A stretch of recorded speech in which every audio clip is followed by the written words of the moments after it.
Hi everybody, my name is Olivia Reardon and we're here today to do the beginner watercolor class. It's a three-part series focusing on Albertan landscapes.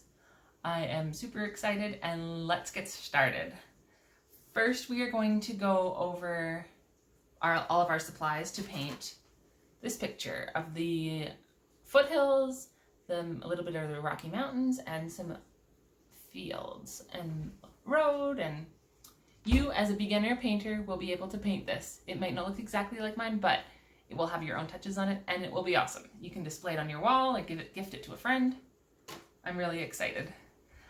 So the supplies we will need today are watercolor paper, the watercolor brush. The paper and brushes for watercolor are specifically designed to absorb water and spread it out evenly. And the brush is designed to hold a good amount of water and paint so that you can dip once and do a fair amount of painting before you have to redo it. It's different from a brush for, say, acrylic or oil painting because they don't need to hold water, but the watercolor brushes do. So it's pretty important to use a brush designed just for watercolor and paper just for watercolor. As a beginner, you could get away with, they have paper that's called mixed media. You can do a little bit of watercolor on that and practice for sure. But when you get a bit better and you want to do more detailed pieces, you're going to need the thicker watercolor paper. We also will need a ruler or a straight edge. You'll need a pencil and an eraser, either the one on the end of the pencil if it's really good, or the nice big white ones. I just can't find mine right now. You will need scissors, a thin-tipped Sharpie or black marker, because you can see it's not the regular Sharpie, it's the thin tip. And you will need paints, of course. I have mine in this palette here, which has a mixing area, but here's my paints. If you do not have a mixing area, you can just use a regular plate. It will wash off just fine. White would be preferred so you can see the colors, but really anything will do. And you will need, let's see. Oh, so I have included the reference photo for you to do your sketch off of and do colors based on that. And I have also included a little picture of my sketch. So if you aren't feeling very artistic, you can just copy my sketch, trace it, whatever you want to do, or you can do it your own freehand. This class is supposed to be relaxed, calm. It's just to enjoy yourself and paint a painting.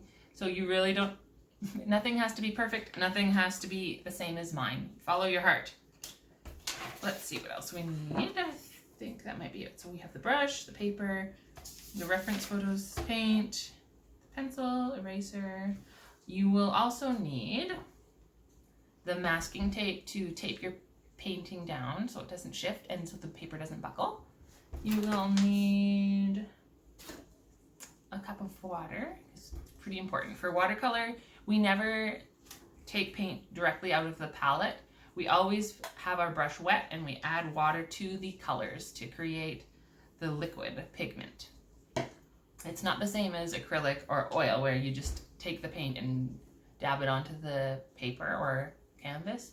You need water, and the water will help dilute paint. So if you want a stronger pigment, you use less water, and if you want a lighter pigment, you use more water. So in between the layers, we're going to do many layers on our paper, and we will want to let it dry completely in between. I have marked in the video where you want to dry, so make sure you do this video when you have plenty of time. You don't want to be rushing it, because if you rush it and the layers aren't dry in between, they might bleed or it won't look as sharp as we want it to. So make sure you do this on a nice weekend, relaxing, when you have nothing to do. Or if you're okay with taking a break, doing what you have to do, and coming back to it. You just don't want to rush it. This is a beginner class, so we are going to be doing things that hopefully anyone can do on their own, no matter their experience level. I'm trying to do simple paintings that you will still like to display in your home or gift. And I believe that's all of the supplies we will need. So let's get started. We are going to start by cutting our paper into the appropriate size. We will do a thin layer of paint, of nice and light paint. With watercolor, we always start with the lightest and work our way up to the darkest details at the end. The white, a lot of the times the white, I believe, I will talk about this later, but the white that in any of your paintings will come from the paper itself. The white watercolor the white watercolor paint isn't opaque, so translucent white isn't always the white you're going for in a painting. So we often use the white of the paper. So we want to make sure that we start light with our painting so that we don't overwhelm it, we don't make it too dark. So let's go ahead and get started. I'm going to put you facing down so you can see what I'm working on the table. So we are going to start by cutting our paper into a 5x7 size. This is so we can fit in a standard frame that we can find at any stores. So I'm going to measure out the 5 inches across, make sure it's nice and straight, and then do the 7 down.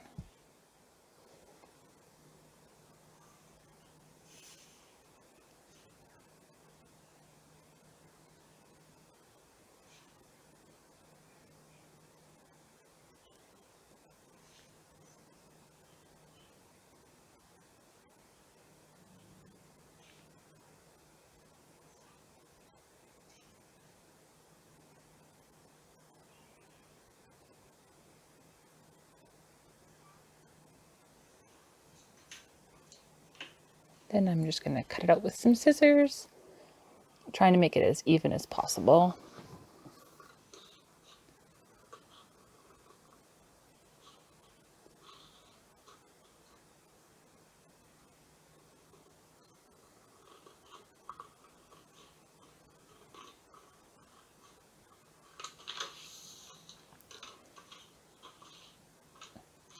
All right, now you're going to need to grab your eraser, and we will erase all the pencil marks so they don't show up in our finished product. And go ahead and grab your painter's tape. We're going to tape it down to the table, or you can tape it down to, say, a clipboard or something if you want to be able to move it and use the table later. But I'm just going to tape mine right down to the table. Taping it down, because watercolor uses a lot of water, even though this is the special watercolor paper, the taping will prevent the paper from buckling when you put water onto it and keep it hopefully nice and flat. And it will keep it in the same position so it doesn't shift around.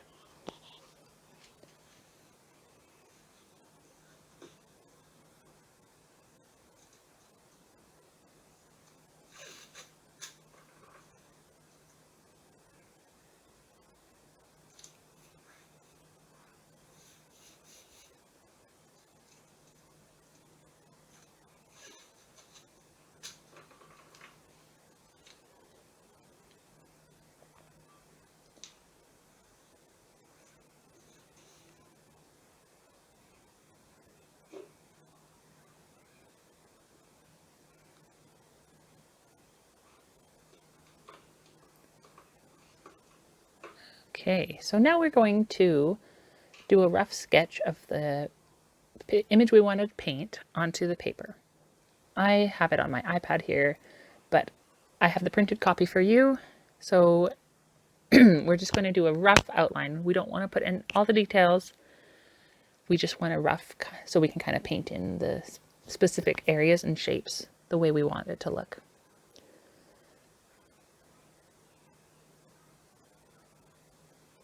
So I'm going to just do the right side of the road.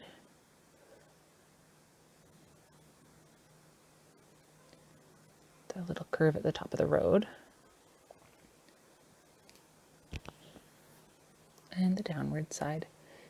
If you want to pause this and go ahead and do it on your own time, if you're a little bit slower, then that's totally fine. I'm just going to do the fence posts.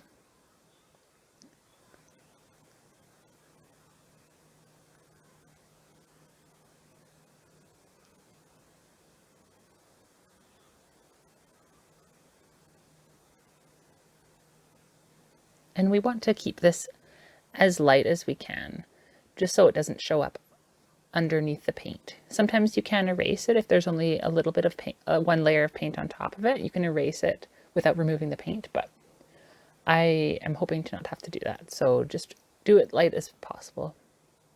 Now I'm just going to do the telephone poles.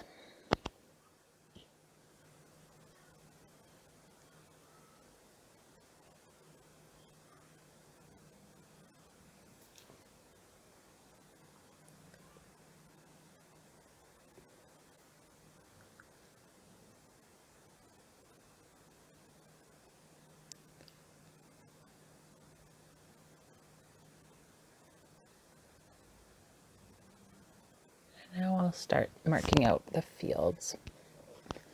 So I divided my paper, as you see I'm marking here, into thirds. The bottom third ends where the road ends, then the middle third is the hills, and then the top third will be the mountains and skies. In art, the rule of thirds is really important for the way that your eye looks at the piece and divides it into thirds, and it makes it look balanced.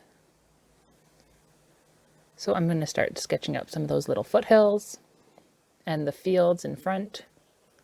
Just a rough kind of shapes so we know the right shapes to paint.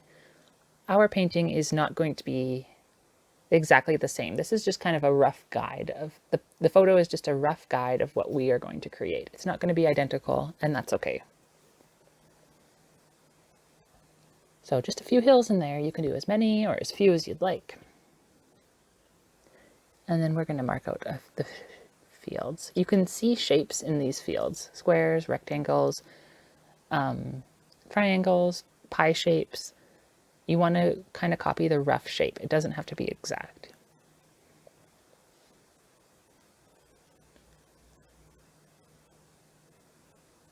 Oh, I'm trying to do the road, but I accidentally did it like an S-shaped road. I want a straight road going straight across.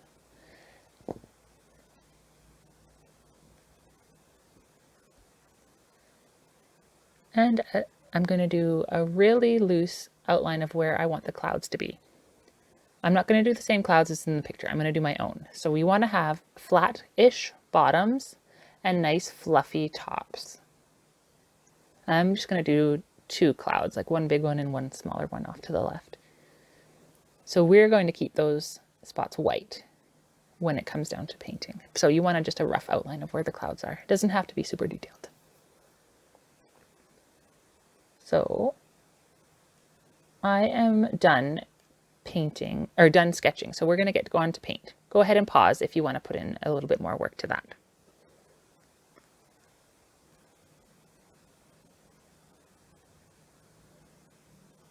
So I have the same watercolor colors as you do. They're just in a different palette, but that's okay.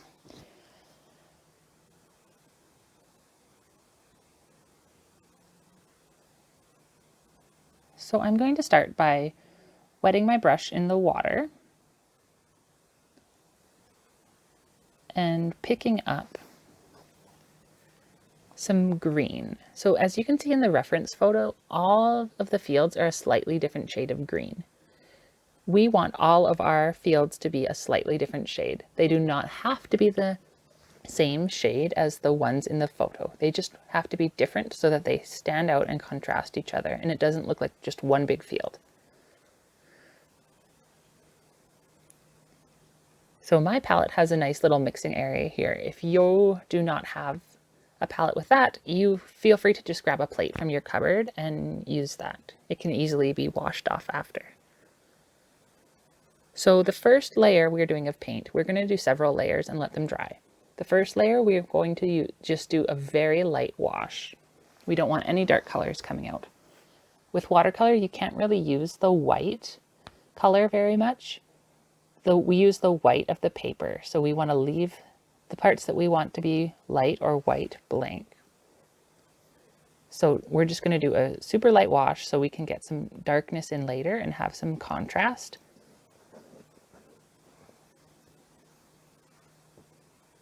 So for that top field, I added a little bit more yellow. I'm going to add some of the dark green down here. Just varying shades of green. You can add a little bit of blue to it, a little bit of yellow, or even a little bit of red will give it a kind of a browny green, just a tiny touch of red. Whatever green, shades of green you like is fine. Just a little bit of variety to keep the painting nice and fresh and keep your eye moving.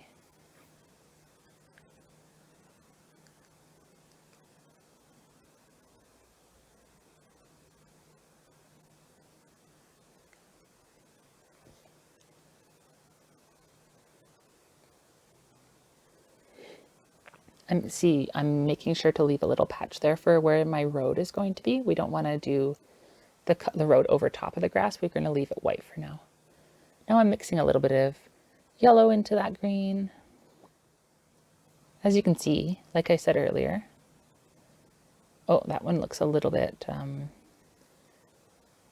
there's a hair from my brush caught in the paint. That one's a little bit similar to the one above, so I'm going to add a little bit of that yellow ochre into it. But as you can see, all my shades of green are different. They can be similar, but we want them to be distinct. That was a little bit too dark for me, so I'm just adding just water to my brush and then spreading out that color that I have there. We will add a bit more darkness later on in some of the future layers.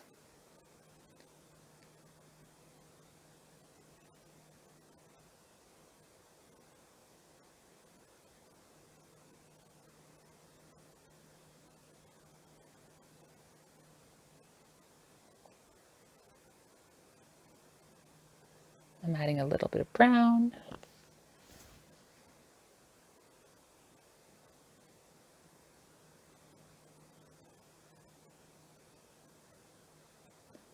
And I'm going to start doing the hills.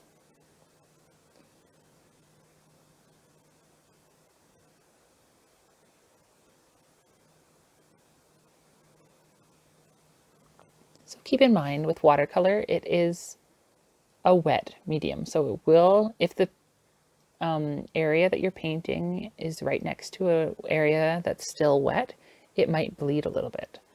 For the first layer, that's really okay with me. But if you do not want any bleeding, you will have to wait for it to dry in between. I kind of like the loose and flowy look, but it's really up to you and what you want your painting to look like.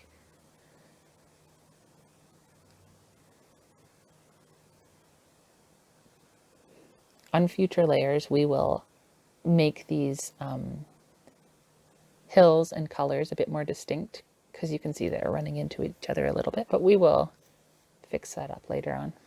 We're just trying to get a nice base layer of light color. And like there, I had a little bit too much color, so I swept some of it off to the side. Or you could dab at it with a rag or a paper towel to suck up some of that pigment.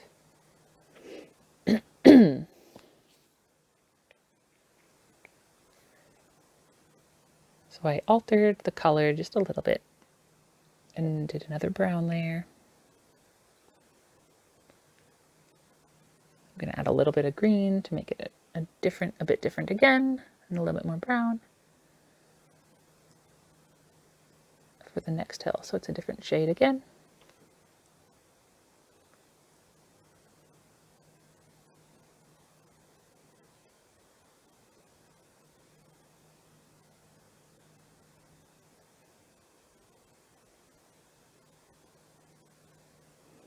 If you like the color and you want to do the same color again, just separate it. Don't do them right next to each other. You can even add more water to a color that you have mixed, and that will give it a different value. It'll be lighter. So I'm going to start mixing up some blue for the mountains. I'm going to use that light blue for the sky. So we want the mountains to be very distinct from the sky. So we don't want to use a lot of light blue, just a tiny bit. I used the darker blue and a touch of red to give it kind of a purpley color. And we're going to be doing the first coat on the mountains. We're just going to do a nice even coat, and we will come back in later for a bit of definition.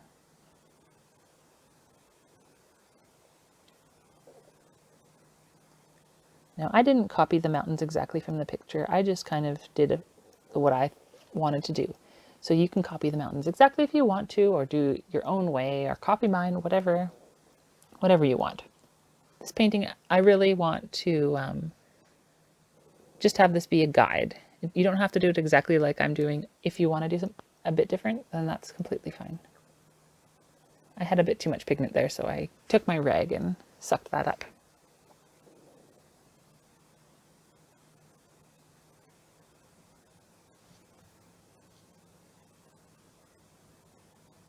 I have some black. I'm going to water that down, get it nice and watery to make it a nice gray for my dirt road.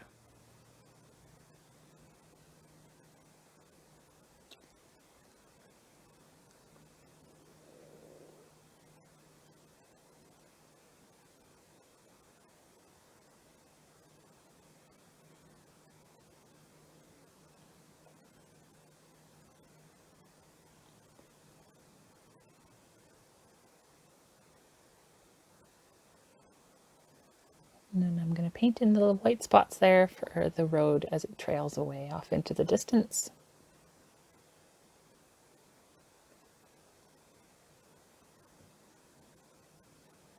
And I'm going to do a bit more gray on the road here so it doesn't look so smooth and uniform.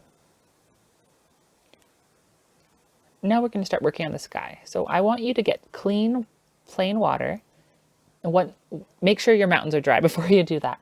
But get some clean, plain water, and we're going to paint everywhere you want it to be blue. So don't paint in the clouds. We're going to leave the clouds white for now.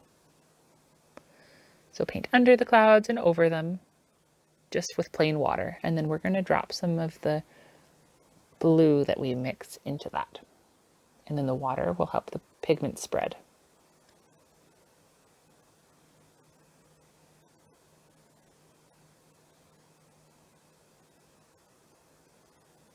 So I'm just mixing up some plain blue with water. We don't want it to be too concentrated.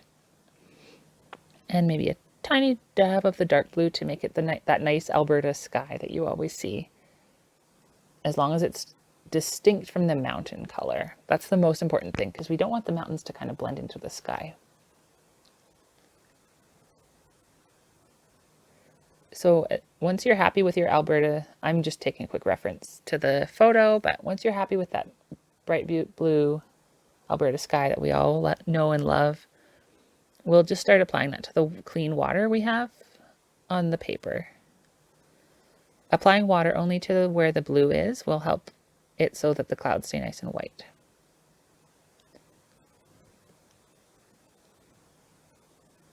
So just mix the blue around. You can do different concentrations, different values, different light spots, dark spots, however you like the way it looks. The lighter areas would kind of just be like they have a small sheen of clouds over them. I kind of like the different values of the blue.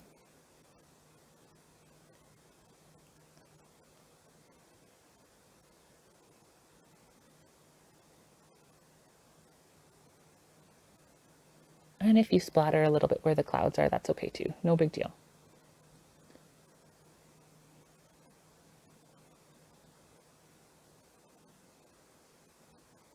If it's a bit too concentrated for you at any time, just suck it up with your towel or get some just plain water on your brush. All right, I'm pretty happy. I'm just going to put a few dabs of blue where it looks light.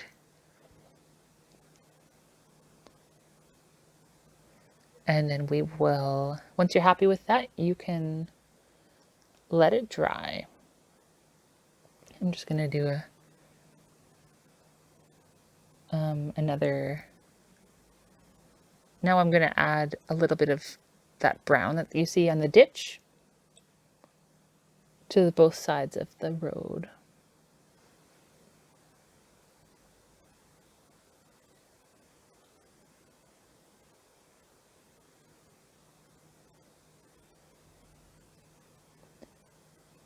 There's a bit of dirt in that field there, so I just kind of roughly did that.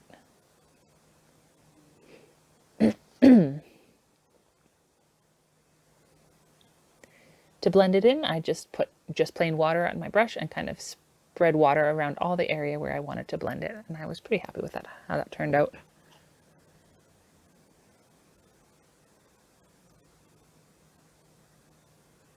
So just mix some brown and green in that field to kind of look like grass in between the dirt. You keep playing with it to get it the way you like it. I have a bit of the yellow ochre I'm going to put down in that closer field.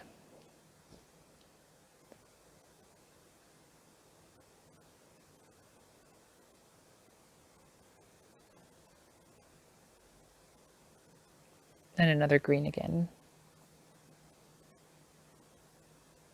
And blend it with water. We don't want the harsh edges. We want nice and blended, so that's what the water will do. Now we're going to mix up a bit of brown for this dirt down here. And I can see the start of a field starting there, so I'm going to do a little yellow and yellow ochre mixed in. And just kind of let the colors all mingle together.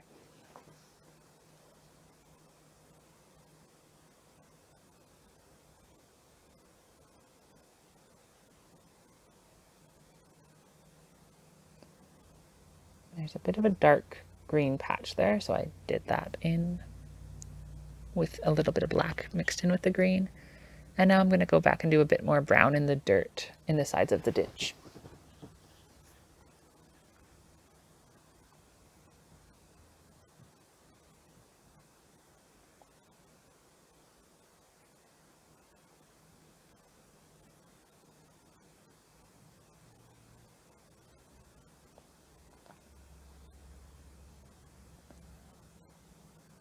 I mix up another shade of green for that little patch of grass. Maybe I'll add a little bit of brown in there for some contrast. Just play with it like until you get it the way you like. It's a very loose interpretation of the photo, so I just want you to make it look the way you like it. You can either be simple or detailed, whatever you like. And I have that patch of green up at the top there.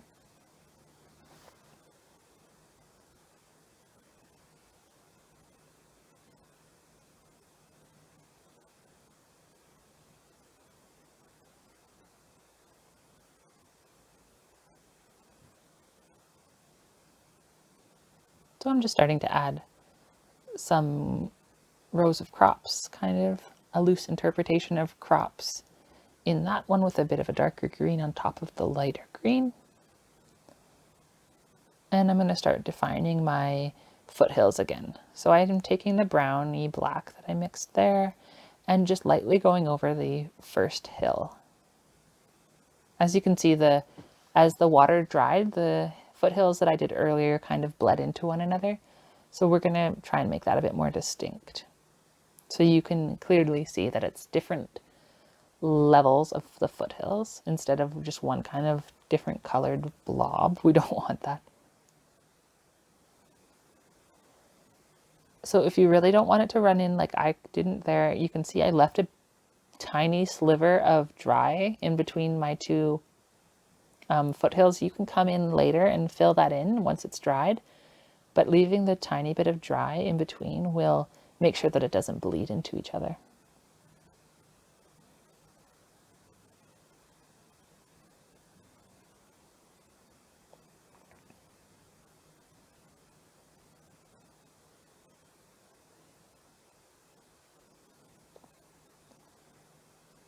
See, that looks a bit more defined, and we will continue to do more layers, but I'm going to do another layer on the mountains now.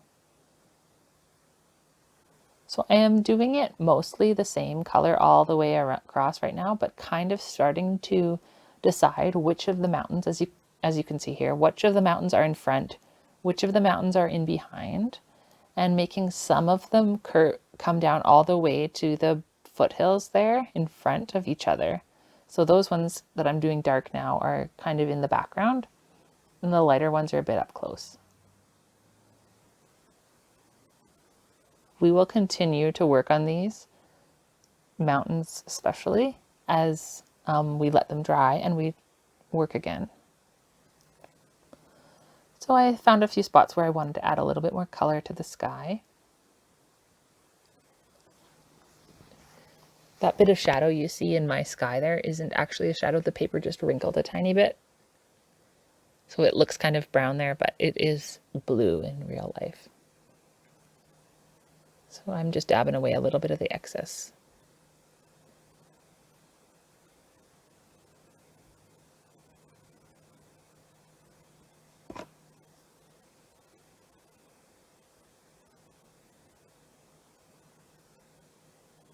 So I'm going to make some shadow for my clouds, for the bottom of the clouds. So what you're going to do is get a little bit of the black, and we're going to water it down a lot. We do not want the shadows to be dark. We want them to be light and subtle. And we're going to just paint in kind of swirling motions with our brush, like you saw. Paint the bottom little bit of the clouds shadowed.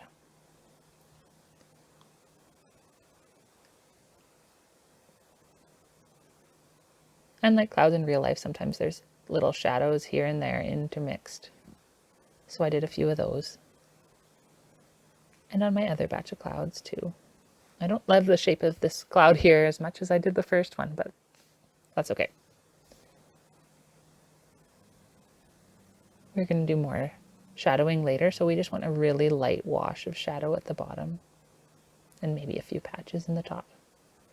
And as you can see, I must have not let my mountains dry perfectly because it's bleeding a little, so I'm wiping that up with the dabbing with the rag, and we will again continue to make it look distinct later on in another layer. So we're going to go ahead and do a little bit more shadow at the top there I wanted to do.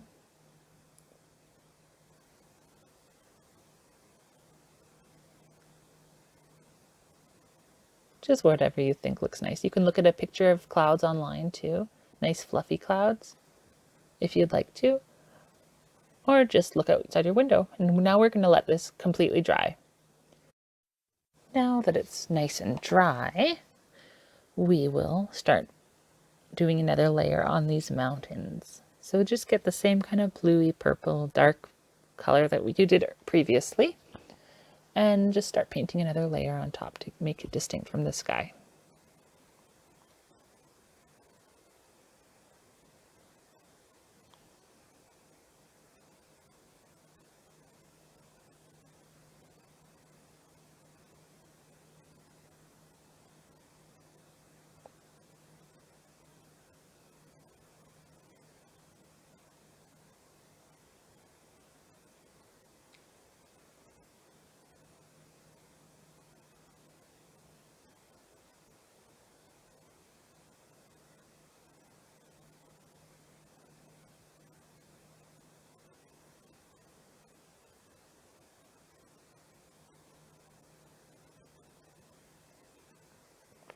Some of these mountains can be darker than others, some can be lighter.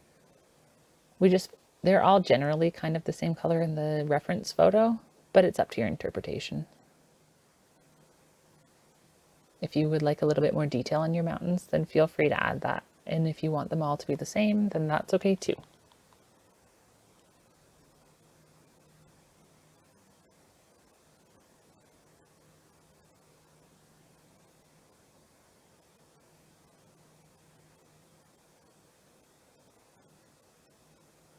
I'm going to get some of the yellow ochre and mix it in with that nice brown. And start putting a few more layers on some of these fields in the front.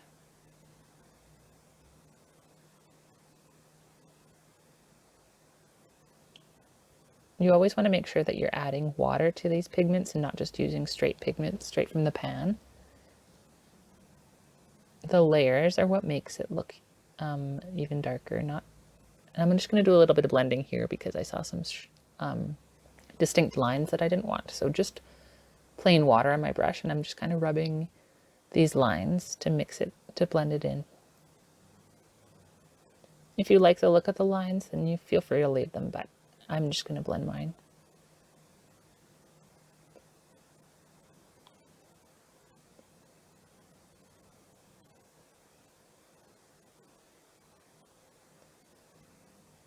I'm just doing a little bit more defining along the edge of that field on the left there and along the ditch of the road.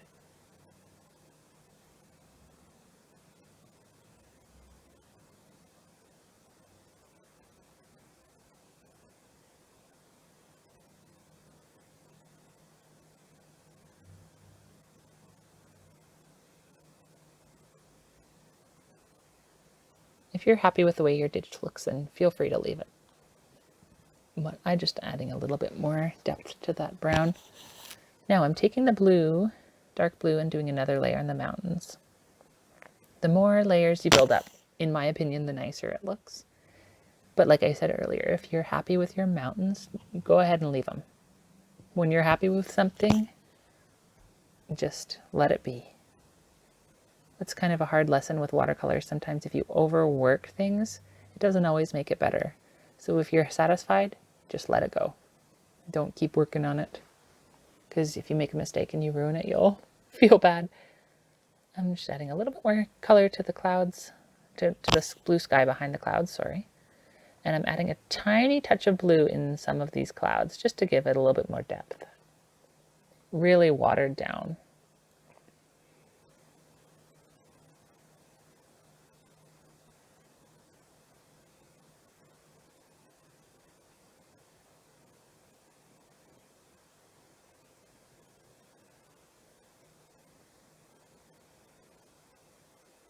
I got a little bit of the white watercolor on my brush. Now the white doesn't show up like as bright. It kind of mixes in. So I'm just mixing in some white with the blue to get a kind of a different, more pastel color of blue to add into my sky for a little bit of difference.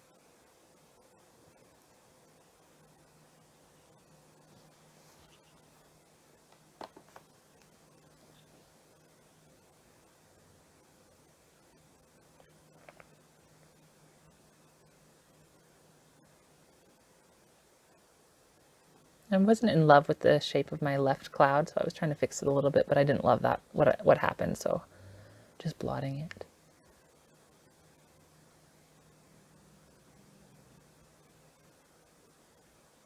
I'm just going to add another layer of green to that field where I have the rows of crops that I'm imagining. I just like doing those diagonal lines for the crops because it gives it a bit more interest, and all the fields are kind of a little bit unique in their own way.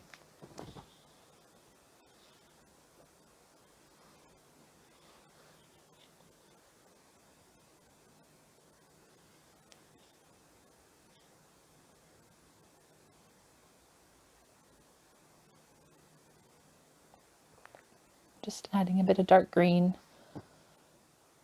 building up those layers so it looks nice. Just a little bit of the yellow ochre mixed in with a little bit of brown there.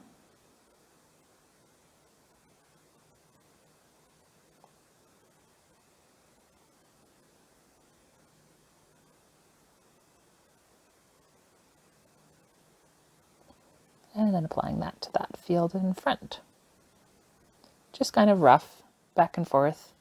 It's okay to leave some blank spaces. I think it looks nice. And I'll put a little bit of green in there for like those patches of grass that you see.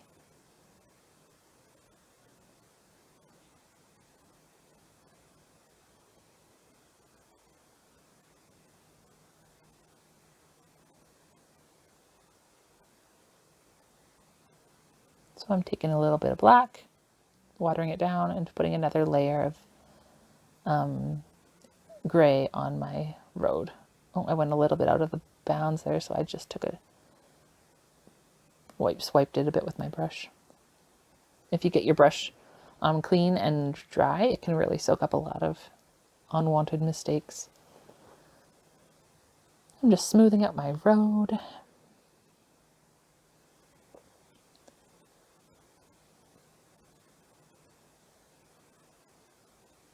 And I'm taking a little bit of brown and I'm going to do some details on the side of my road. As you know, the gravel road isn't perfectly smooth on the edges, so I'm adding a little bit of roughness and bumpiness to my road.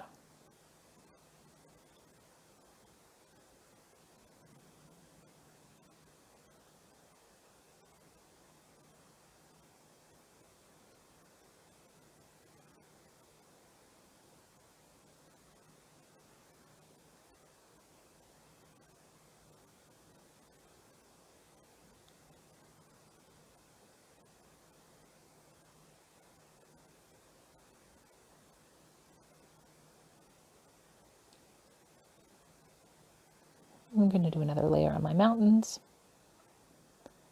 Just layer after layer until you're happy with it.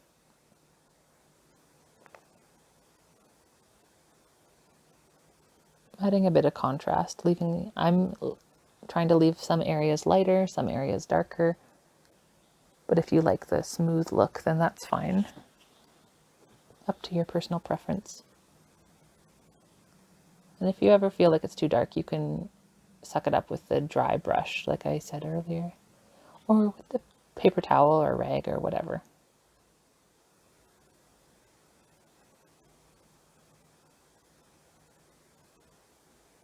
I'm just dabbing in a bit of darker color in that one spot and then smoothing it.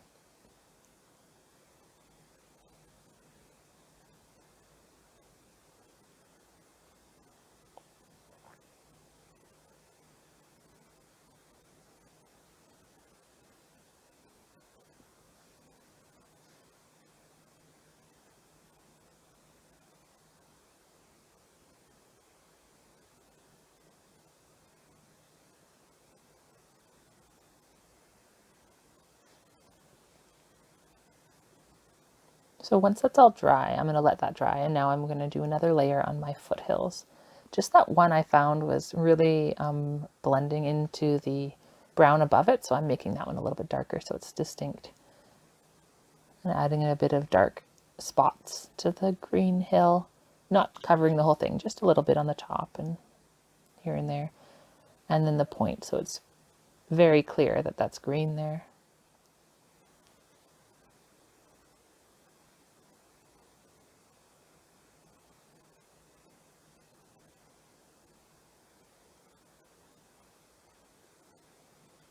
I'm just defining up that top hill to make sure it's distinct from the mountains.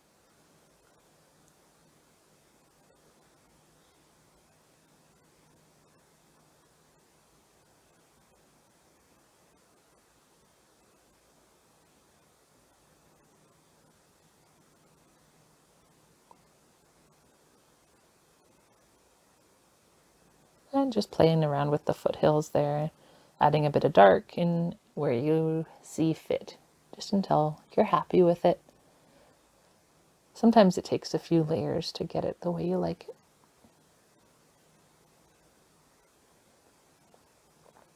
Okay, so now you're going to let it dry, and now I'm back. So pause the video if you need to let yours dry. I accidentally had a fuzz on my camera lens when I filmed me doing the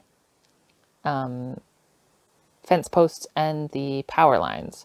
So go ahead and mix a brown you like for the fence posts and power lines, and go ahead and paint those in big at the front and then getting smaller and smaller as you go down the road. I was pretty disappointed that I had to scrap that footage, and we are going to take our black Sharpie and start doing the fencing wires in between the posts. I'm putting 2 wires in between each one, but do 3, 2, 1, whatever you feel like. And you want to make sure that the paint is dry before you use the Sharpie, or else it will bleed a bit.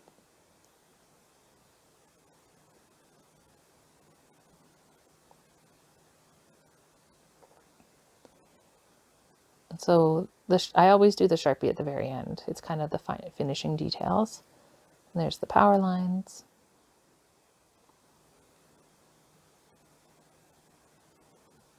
And if you want to stop there with then that's completely fine. I am going to do a little bit of black in my painting as well, not just the power lines and the fences. I'm going to outline the road with the kind of a squiggly, jagged, just kind of random squiggles to show that there's rocks and, you know, dirt on the sides. And then I'm going to put a little black on that road leading off into the distance.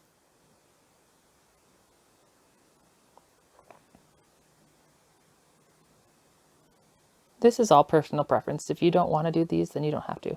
I'm going to roughly separate each of the foothills and maybe a little bit on the mountains. This is not perfect. Like, I don't, for my own style, I don't want it to be exactly perfect, drawn on the exact lines. It's kind of just a rough interpretation. I like the look of it, especially on these foothills here, not precise.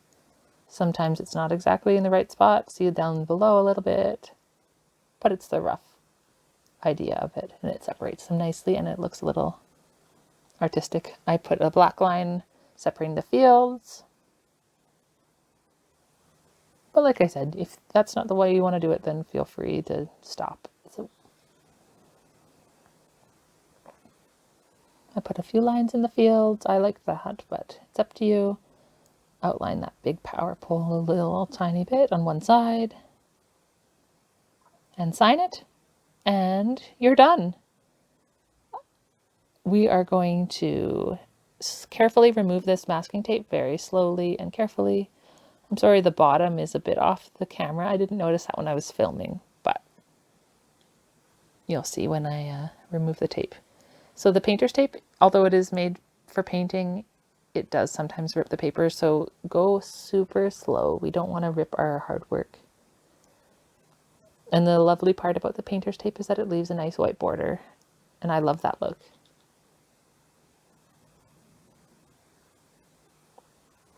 I cannot stress enough to be super slow with this painting tape. We do not want to tear the paper. I hope you're happy with the painting that you made. Feel free, if you see something you'd like to change, to give it another go. Try again. It often takes me several times to get the ideas in my brain out onto the paper the way I like it. Watercolor especially is a little bit fickle in the sense that the water, the pigment, they combine in different ways that you might not expect. So things can change for the better or for the worst when they're drying. And it's not always exactly as clear. It's a little bit more loose. And I personally love that about watercolor, but everybody has their own preferences. So if you aren't happy with your painting, go ahead and give it another try. Watch the video again, and maybe you'll like the results a bit better. I myself took 3 tries to get a painting that I was happy teaching. And no matter how long you've been painting, sometimes things work out, sometimes they don't. But I hope you're happy with your painting. If not, try again. And we will see you next time for the second part of our Albertan Landscaping Watercolor Beginner series. Thanks for joining me.